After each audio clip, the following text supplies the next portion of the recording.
ఇప్పుడు 100 యోజనములు దాటి వెళ్ళాలి. ఎవరు వెడతారు? మైందుడున్నాడు, దివిదుడున్నాడు, జాంబవంతుడున్నాడు, అంగదుడున్నాడు, సుషేణుడున్నాడు, తారుడున్నాడు. వీళ్ళందరూ లేచి ఒకడు 30, ఒకడు 40, ఒకడు 50, ఒకడు 60, ఒకడు 70, ఒకడు 90. ఎవడు ఎంత చెప్పినా 100 వెళ్ళి 100 తిరిగి రాలేని వాడు సముద్రంలోనే పడిపోతాడు. అంగదుడు అన్నాడు, నేను 100 యోజనములు దాటి లంకాపట్టణ ప్రవేశము చేయగలను, కానీ తిరిగి నేను వెనక్కి రాగలనా అన్న విషయంలో నాకు స్థిరమైనటువంటి అభిప్రాయం లేదు, రాగలనో రాలేను అన్నాడు.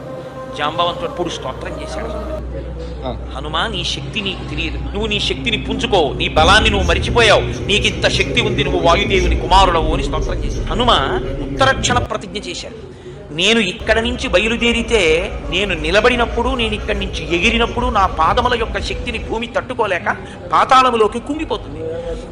కాబట్టి నేను మహేంద్రగిరి పర్వత శిఖరముల మీద నిలబడి అక్కడి నుంచి బయలుదేరుతాను. నా శక్తి ఏమిటో నాకు అర్థమైంది.